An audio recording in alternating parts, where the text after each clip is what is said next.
Hey, welcome back to SureFire Live. Hope you guys are doing well. It's been a little midsummer break. I've been able to take some vacations and do some traveling, and now I'm kind of back, being able to be back at it. It's good to be back. It sounds crazy, but sometimes too many days away from work kind of gets a little bit for me anyway. It makes me want to get back to work after a while. So anyway, it's good. Thank you guys for joining me tonight. I've been kind of on this theme a little bit of working with the willing, and I did a podcast on it and I posted on Chimney World. And a person that I like a lot, Cy Wakeman, who is an author. I actually talk about her in my book that I wrote several years ago. And she's got a book called Reality-Based Leadership. And if you're looking for some really good leadership topics, she is excellent at it, I think. So with that being said, I wanted to update you on a couple of things. Thank you for everyone who signed up for the Accelerator program. We've filled the slots up with new people, and with that new program that we launched, more of an intensive SureFire, more of an intensive group, kind of like a mixed group, but Zoom and a lot of input. And it's been great so far. There's the people that have been involved have been very active and helping us do some things. So thank you for that.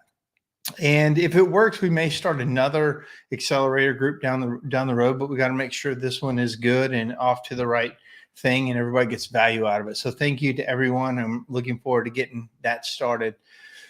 Secondly, with Chimney Safety Institute of America, we just had our annual board meeting. It was great. A lot of really cool stuff coming down the pike that we'll talk about later. But, if you're a certified chimney sweep, our numbers are up.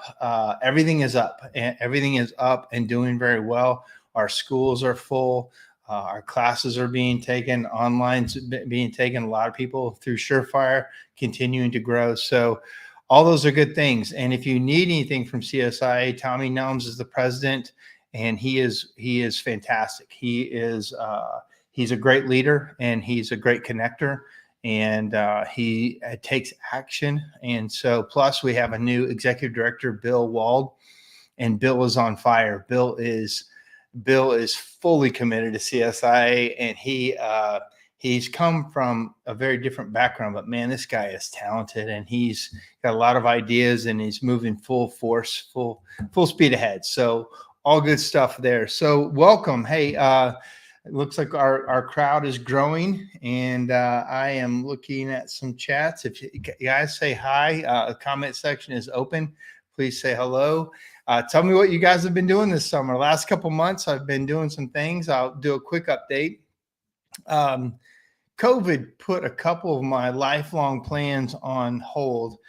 Some things I'd really wanted to do for a very long time. They were booked, and then COVID stopped them. And then one of the main things is I always wanted to ride a motorcycle all over Europe. And of course, that would take a long time. But basically, I signed up for a tour of 15 days through Germany, Austria, Switzerland, and Italy on a motorcycle with another group of guides. My wife was with me too. And we saw it was the most amazing motorcycle riding I've ever done in my whole life. And I've ridden most of my life. And it was super fun, and highly recommend if you like motorcycles, if you can do it over there. It was very technical riding. One of our guys wrecked a couple times, and he'd ridden for 10 years. So very technical riding. But it was, the sights were amazing. The food was great. I want to do it again. I'm going to do that exact tour again, maybe a couple different places. And then we got to go to Maui for some scuba diving. And the coolest thing I've ever done diving happened on the last day of diving. We dove with, as a night dive with manta rays. And they said, you go down and you may not see any manta rays. Normally you see one or two. So that was the expectation. We dove down. They put this rock ring under, about 35 feet down out of rocks. They built it up, and they put these lights down there. The lights are shining up and they're attracting all the plankton, right? And then, so that's what the manta rays feed on. These manta rays are 8 foot to 12 feet wide. So they're big animals under there. Well, we're sitting there and nothing's happening for a little bit. And there's a lot of divers around a circle. We're all just sitting there. We have our lights up by our head because you don't want the light down here because the manta ray could, coming after the krill or the plankton could hit you accidentally. They're very gentle animals. So you keep your light up here or you keep the light down. There's always big lights in front of us. Well, in a couple minutes, here comes a big manta ray just cruising through. And it was just so exciting to see one just cruise right through the middle of everybody. And we're like, cool. And then he made a big turn and came back and then he was gone. So we're waiting a couple minutes and then he comes back and another one. And then at one point there was 3. And these things are they come right over your head. They come right between you, but they don't touch you. And you can't reach up and touch them because you could hurt them. You could, they have a protective layer on them. And if you touch them, it could give them an infection or hurt them. So if you reached up and touched them, they pulled you right out and they would pull you out of the water and put you back on a boat. So you have to keep your hands down. And then nothing, like 5 minutes or more of nothing. They were gone. I'm like, oh man, that was cool. But I've still got a lot of air left. We're going to be down here for a while. And then 1, 2, 3, 4, 5, 6, 7, 15 manta rays came in this circle. It's like they rang the dinner bell. And it was the most amazing 30 minutes of my life of just huge animals all around feeding. They were chest bumping and flipping over and it was exciting. And so when we got done, the dive master said that was probably the first or second most they'd ever seen at those night dives. Come to find out, the next night, my friend Jim Brewer dove the next night, and he said there was even more the next night. So absolutely fantastic. And lastly, then I had a CSIA meeting in Poland for the European Chimney Sweep Federation over there. We're the U.S. delegates to represent the U.S. chimney industry in Poland, and they were super sweet. It was nice. There was obviously a lot of countries there, and I'm going to talk about what they talked about here in a minute. And then lastly, we went to Croatia, and if you can ever go to Croatia, go there. If you can get a cheap flight, the cost of everything over there is a little less expensive than the U.S. So it'd be like a vacation anywhere here. The people speak English perfectly. The food is great. It's beautiful. It's like Italy, but cheaper and less people there. So I loved Croatia and definitely going to be going back. But I do want to talk about what we saw happening over in Europe. And every time I travel to Europe, I realize how much I love America too. I mean, they have a lot of great things. They do a lot of things better than we do. On an individual basis, there's some things that are definitely better, sometimes smarter. But as a whole, especially for entrepreneurs and business, and it's hard to beat the U.S. And I want to just say something, and maybe some of you don't like it. And I bet most people would agree with me, but this push for green energy and this push for all electric, is very dangerous. When I went over there, now Germany has been leading the way, right? Leading the way, solar, wind, they're getting rid of coal fire, they're getting rid of fossil fuels, they're getting rid of nuclear. And man, they are paying the price. They were on the bleeding edge of green, save the planet. And they still need natural gas. And what's happened? They've been too reliant on that. And now their source of natural gas is shutting them off. And they are absolutely panicked. It's the most scared I've ever seen the German people. They have to reduce energy usage by about 90% is what they were talking about. All the chimney sweeps over there are now having to learn how to work on heat pumps. And chimney sweeping is, they have cut off, wood burning and all that, or they did. And so they were all having to switch to electric, and all the chimney sweeps are now, they call them Warman pumpins. And so forgive my terrible German accent, but that's what it was. And so with that being said, we do not need to follow that. We do not need to follow them off the cliff. It is not going to change anything with the environment. It is not. We are on a dynamic planet. The planet has to heat or cool. It does not stay the same. And for us to think it's like a thermostat where we reduce some small gases and it's going to reduce that is absolutely ridiculous. And that's a whole nother comment. And I'm a chimney sweep, not an environmentalist, but I don't believe it. I believe that big red ball in the sun in the sky has the most to do with it, and this Earth on its axis and rotating has a lot to do with it. And this planet has to heat or cool. It just has to. And I think we're in the middle of the beginning of a heating cycle.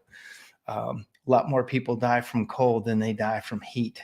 So I think we're good. Anyway, Judith, hello, Judith. Hi there. I see some comments on my phone, some comments on here.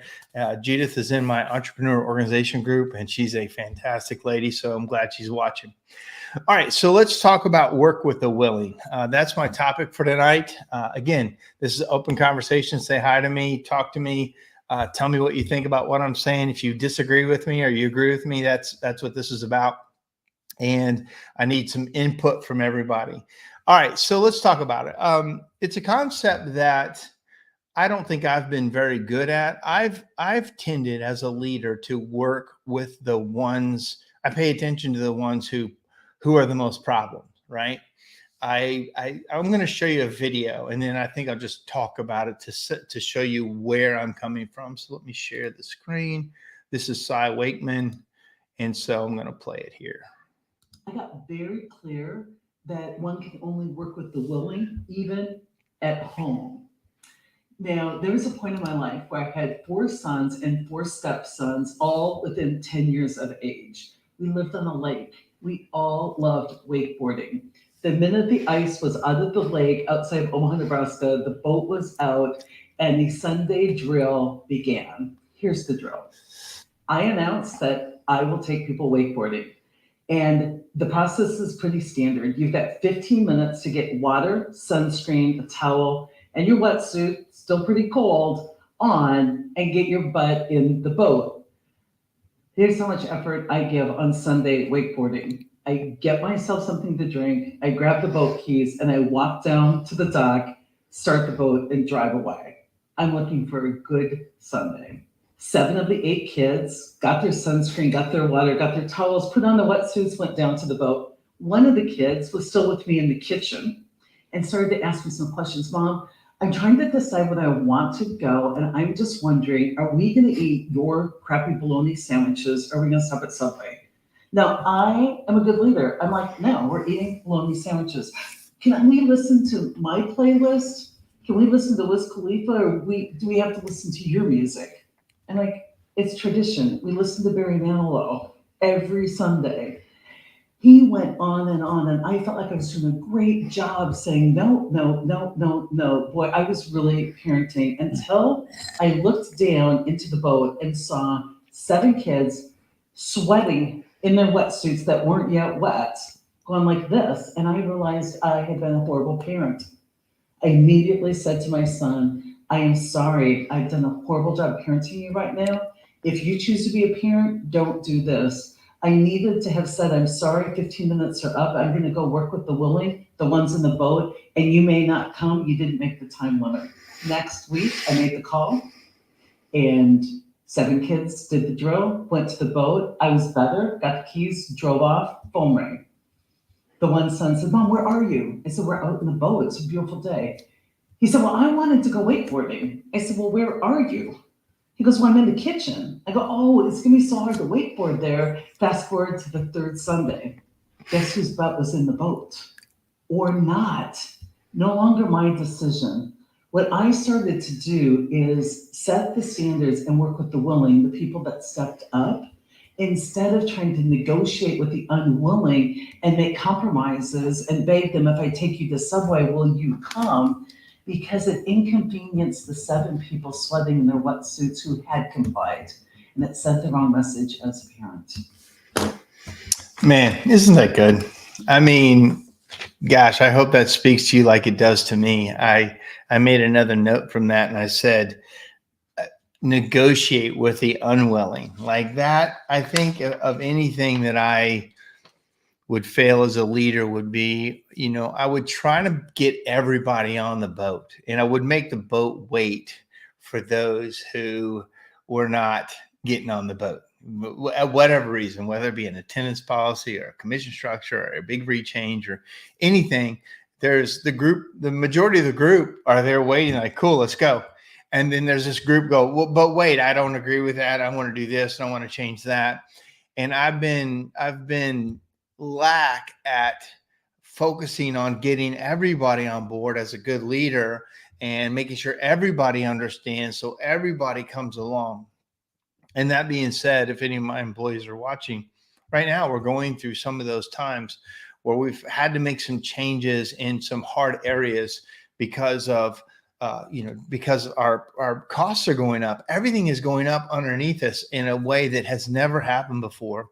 And we've had to make some hard changes, choices, making things harder. It's definitely harder now to run a business than it ever has been. So sometimes I got to pass that on to the weight of everyone. And there's some people that are, still on the shore or fighting it. And I will set the rules, and I'm this particularly, this helps me understand that I have to work with the willing, and not everybody is always going to be willing, especially back to being dynamic. If you're a dynamic business, things are always changing, right? And business is dynamic. If you think it's ever going to stay the same, just like our planet, it's not going to stay the same. If you aren't changing and pushing through other levels, you are going to go backwards or cool down. And for us, we're adding a lot of new things. We're adding some new software. We're adding new commission structures. We're adding new software that helps us run our business. And everybody has to learn all this new stuff. And to that point, I put a thing on our schedule that says we're going to do onboarding for this new system next week. And a lot of guys did not know what I meant by onboarding. I'd never really used that term. I'd been saying that term a lot with my whole group as we're building an onboarding process for all of our new employees. And I've been saying onboarding a lot, but I haven't really been saying it to all the guys in the field. And one guy said, man, I got to tell you, I really don't know what you mean by onboarding. We're going to spend a whole day onboarding. It sounds kind of scary to me. I'm like, oh gosh. Okay. And then another guy said, I didn't want to say anything, but I didn't know what you meant either. And another guy, there's three guys, none of them knew what I was even talking about. So I said, that's my fault as a leader. I assumed you knew what I was talking about and you didn't. Or they didn't. So I've got some more work to do. Leadership is always that kind of a hard game of what you think people know, what you know, and what you think they know, and what they think they know is different. And it's always one of the biggest challenges I have as a leader, especially as the company grows with more and more employees. But that being said, I'm not seeing too many questions. There's going to be some people. I'm going to be mad about it. Okay, so Rachel, so Susan, I see some down here on my phone, not on the screen. Susan Rainey, she was the one who sent me that link initially for that, and I've been going off on it because she loved it. She's one of them that's in the boat, right? She jumps in the boat. She's full on, and then she's pointing, going, "Hey, why are you spending so much time on them that aren't in the boat?" And then you end up spending all your time on these people where you really need to turn it to those who are willing, helping, putting stuff together, like, hey, okay, I get it. I get why we have to do it. Let's go. And so thank you, Susan, for sending me that. I got one from Rachel, says natural consequences teach lessons of their own, which is, that's a good one. So that's actually sister-in-law as well. So the sister-in-laws are on. And Rachel's a good mother. She has a way with her kids to help them understand consequences very quickly.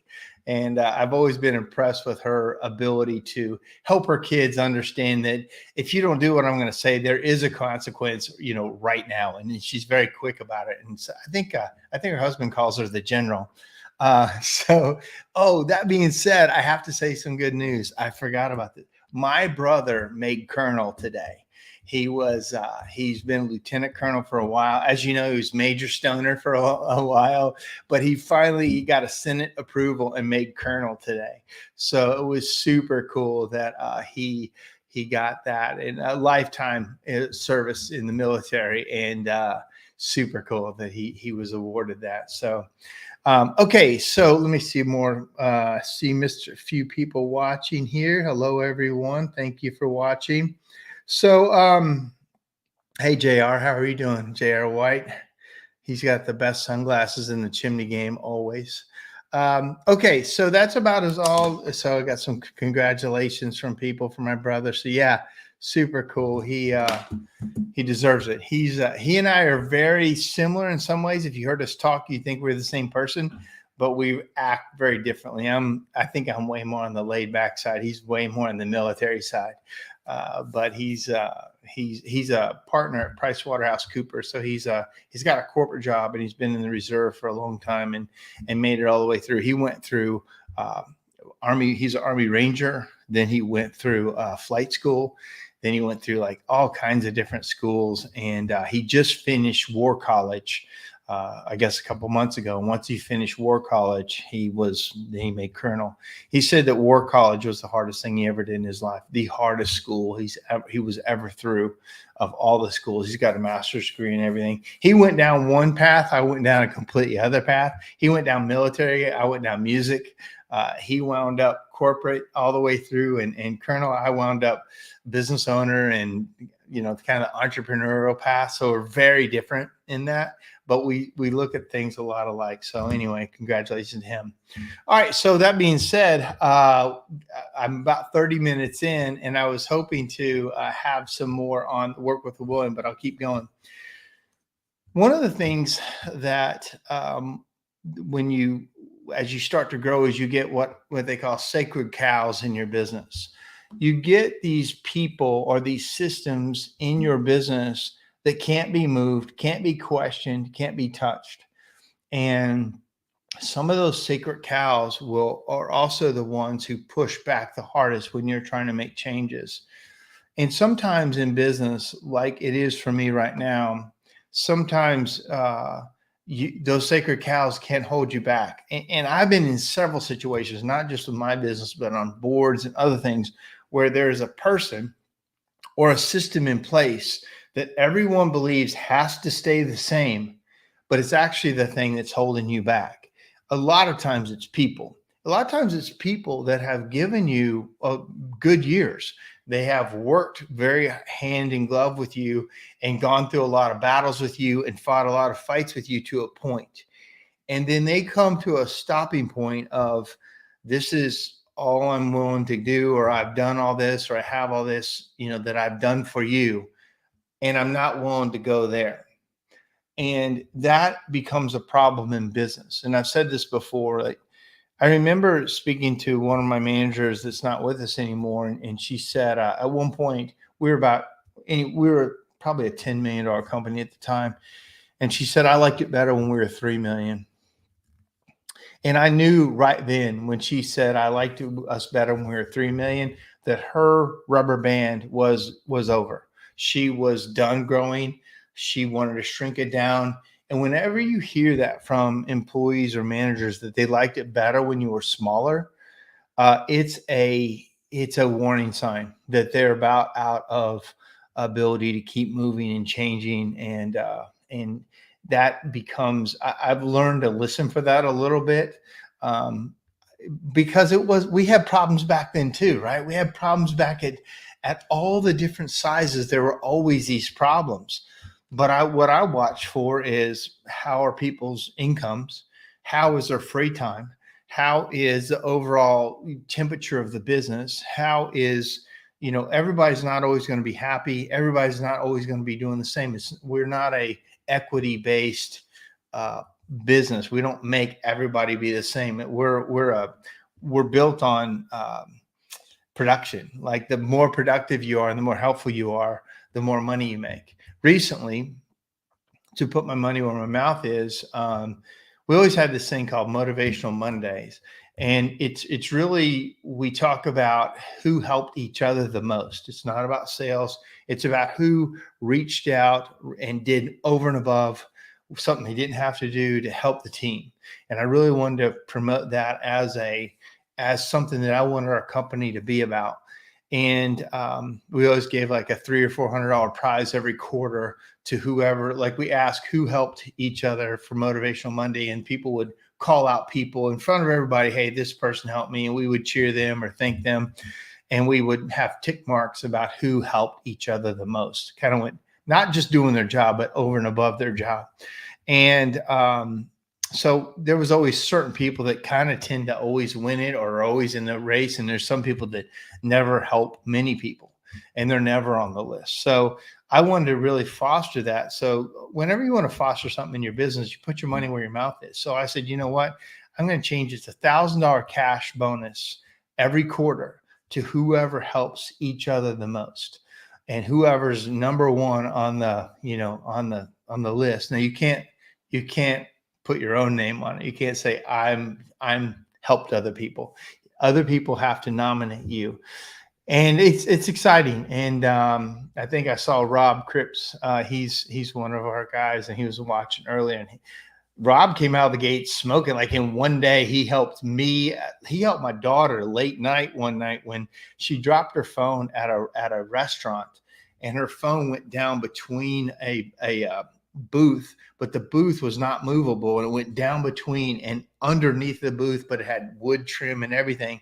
About 9 o'clock at night, she's like, Dad, I've lost my phone, and I'm in the middle of this restaurant. I can't get it. She sent it from a friend. And Rob, I sent a message because I was going to have him go the next morning. Rob thought I meant right now. Rob jumped out of his house, ran downtown Nashville, freaking pulled the trim off that thing, got her phone out all in one night after working all day. And then I found out he did another thing for somebody else, just absolutely above and beyond. And so that's what we need as a company.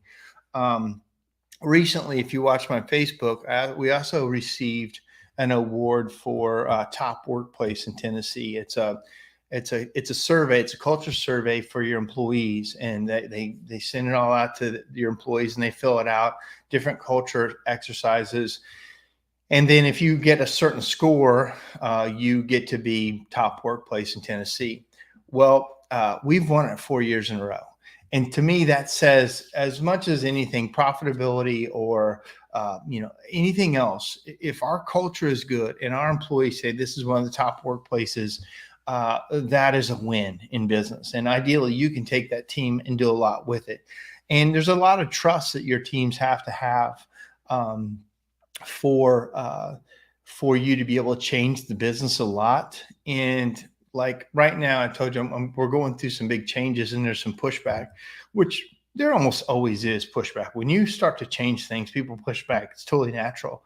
But they also have to trust you. And if they don't trust you, that's where you've lost everything. If they don't trust the process and trust why you're doing things, that's why people won't follow you, is because they don't trust. They don't trust that where you're taking them is better than where they are now. Right? That's the problem. People don't mind change. It's the way we change them. It's the way we try to change them. So with that, again, they believe what they have now is better than what we're telling them it's going to be in the future. And I can't tell you it's always going to be better. Sometimes I have to steer the ship just to avoid the iceberg. And it's not better because I steer the ship and everybody falls over. It's not as comfortable as it was when we were just cruising.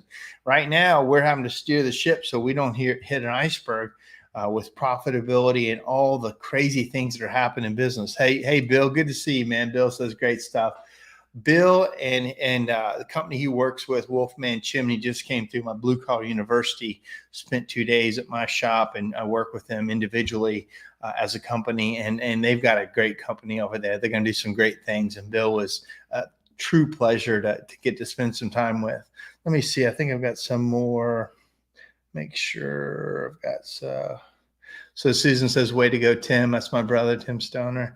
So, okay, I've caught up on these things. All right, so what do you guys think? Do you guys have sacred cows in your business? Do you have, I can tell you this. I've had people before say, you know what, Mark won't fire me or get rid of me because I bring too much money in. I'm too valuable. I can tell you what, that is a death knell for you. If you ever feel like that in my company, it's not about the money at all. It's about how you work with people and how you help everybody. And yes, money's important, but it's not the most important thing. I've told this story before that this one guy I worked with had a sacred cow in his business, and it was his head installer. His head guy was the main money maker. He was also trained the people, and but he was very abrasive. He was great in the field, but to work with him, everybody was kind of scared of him. Everybody didn't like him. He even threatened the boss to fight him. And so in this meeting, almost everybody in the company, when we were working with him, said this guy's got to go. And I think even to the point of some kind of sexual harassment like claim. But even if it wasn't that, the guy had to go. And since it was that, but this business owner didn't want to get rid of him because he's like, man, if I get rid of him, I'm going to have to get back on our truck and do all the work. If I get rid of him, we're going to lose a lot of revenue, and we've got a lot of jobs on the books. And if we get rid of him, we're screwed. And I said, so let me get this straight. I said, if I bring you enough money, if I make you enough money, you'll put all of your integrity to the side. You'll put all of your goodwill and all of your leadership to the side. If I make you enough money, I can really do anything, and you'll keep me employed. Is that how this works at this company? And he looked at me for a second and goes, you're right. He goes, and he called the guy within 5 minutes and fired him. And because he knew I was right. And sometimes in our mind as business owners, we justify things, or we worry about what's going to happen when we lose one of our sacred cows. I can tell you this, almost 99.9% of the time, it's better when you let them not work. If they're not going to work, not going to be one of the willing to work with you, and they're holding their ground, it's almost always better. I can tell you, I could just name time after time after time that it was better when we lost one of the people that was holding us back, not helping the team, a big problem. But I mean, I know the feeling, because not only that, you got time with this person and they're your friend sometimes, and you like them and you don't want to see them. They fought a lot of battles with you, right? And they kind of stop fighting, because everybody doesn't stay great. And also a lot of times everybody doesn't stay bad. I've had several of my leaders now didn't jump out of the gate as a leader. They didn't start off super fast. And there's a couple of them that I would have never thought would be leaders, but are leaders as they got better, as they got used to it, and they started to realize who they were internally, became our leaders. But they don't wave their hand, hey, I'm a leader. They're more reserved in the back, and you kind of have to notice them.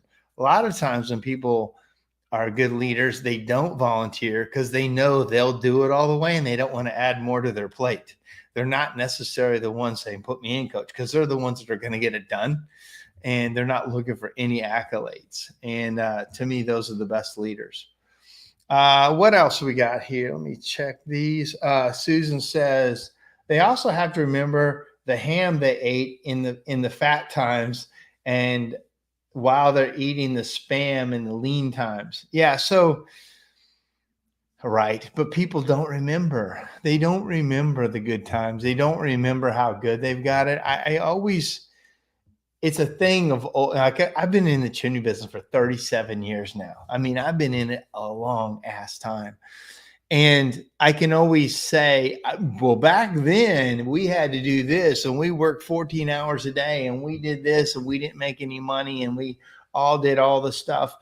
That doesn't help anybody. And it doesn't help them. It doesn't put them into your shoes. And it also doesn't make them appreciate what they have. I wish they would. I wish me telling them how bad it used to be would make them realize how good they've got it. It doesn't work that way. It only works that way if they lose what they've got. And to Susan's point, they'll remember the ham when they're eating the spam. Spam's pretty good though, actually. But they sometimes they quit, and sometimes they're like they won't go through that dip. They think the life and everything always has to be always getting better, and they won't allow for the dip. They won't allow for the natural, changes in business sometimes, or the natural fluctuation in things. They're only along for the ride as long as it's getting better, and as soon as it dips down, they're off the ride, and that's fine. I mean, my job is to try to make the ride as smooth as possible with as few dips and craziness as I can do. But I'm not superhuman, and I can't control all of the inputs in a business. Sometimes I just have to react to the road that's in front of me, and I have to steer and hit the corner. Everybody wanted to go straight, but sometimes you can't just keep going straight. It's just not going to work. You're going to hit the curb. So, I to her point, I wish people could understand how good they've got it. I remember one time some guys were complaining about a change I had to make, and I was pissed. I was so pissed. I slammed doors. I tried to break doors because I was so mad at them for acting like children. I said, you guys act like kids that grew up in a mansion, and you have had everything laid out for you. And, uh, and now you're going to revolt because you haven't got the latest, PlayStation 5 thing, or the latest game, or the latest little cherry on top of all the good things you have. You're gonna do this, rebel. Because one of the guys was gonna start his own chimney business because I made this small change in commission. He's like, I'm gonna start my own thing. And he started talking to a bunch of my employees. So that's how he started to try to recruit some of my best guys to start this other chimney company. And I found out about it. So then I pushed out a non-compete on him to flush him out. And he sure enough, it flushed out. And he was in business for a year and a half. And then I bought his equipment back from him for pennies on the dollar. But and then he's building houses, which is fine. But I remember just being so mad that they had it so good and have such good things that they couldn't appreciate. So for me now, I'm not in the protection game of people. I'm not in the realization game. If you don't realize what you've got and you're willing to just start over, go do something else, I'm not going to stop you. I'm going to work with the willing. I'm going to work with those like Susan and like several of the other people that are really, understand that I have to make changes, and we all have to be a good team to move forward. What challenges are you guys running into? I see Jonah watching. And I think a lot of people are running into this challenge that I'm running into, because people are quick to jump ship when things are going wrong. But owners, a lot of times, if you care, you're not quick to cut people when stuff are bad. You're not quick to cut things when things are going right. You try to hang on too long because you feel a commitment to them. But I can tell you, on the other side, when you really see who your friends are and who your real loyal people are, is to go through a bad time with you, to go through a hard time with you, to gut it out when things aren't good, when they don't taste as sweet, they're spam like and not ham like, when they're not good. That's who who's got your back through this stuff. And there's a guy that works with me. He's been with me. He's my longest term employee, 15, 16 years. And he was there when I had to lay everybody off, when I didn't make the hard choices, and when I didn't do all the hard stuff. And I had to, in 2008, some of you know the story, but I went back to working by myself. I was a 17-person company. I had done about everything wrong. I collapsed back down to one person. Me and my 14-year-old son got out there and did all the work and built it back up. But at the time when I had to let everybody go, this guy was working for me, and I had to lay him off. And I brought 5 people back when I was rebuilding the company. There were 5 of the 17 that were really key to building it back up. And he's one of them. He's still with me. He's seen a lot of ups and downs, and he's learned a lot through the process. And he's one that has my back, ride or die. He's there. I'm not saying he's going to be with me forever. Hopefully he is, but he will go through the ups and downs and learn from it and be better from it. And so, But I feel like I have those people, but we'll see. If it goes through a hard time, we'll see who sticks around. But that's about all I have today. I'm going to start doing the SureFire Lives every week. So hopefully you guys will tune in. I have different topics that I have lined up to go every night and different guests. One of the guys that I met recently sells businesses, and I think it might be interesting to have him on here as a guest as well as my podcast to talk about what it looks like to sell your business if you're in that. Because I notice a lot of, even on Facebook, a lot of guys getting out of the business, trying to sell their business, and it doesn't have any value, or they're just shutting the doors after a lifetime of work, and they're trying to sell it like at the end, and nobody wants to buy it. And one of the reasons is it wasn't really prepped for sale. It wasn't really prepped to be valuable to anybody else. And I think sometimes that's a surprise to people. And so this gentleman, Garnet is his name. That's what he does. So he's a young guy too, super sharp, but I met him at an IndyCar race, and I think he'd be a great guest. So I'm going to have him on pretty soon.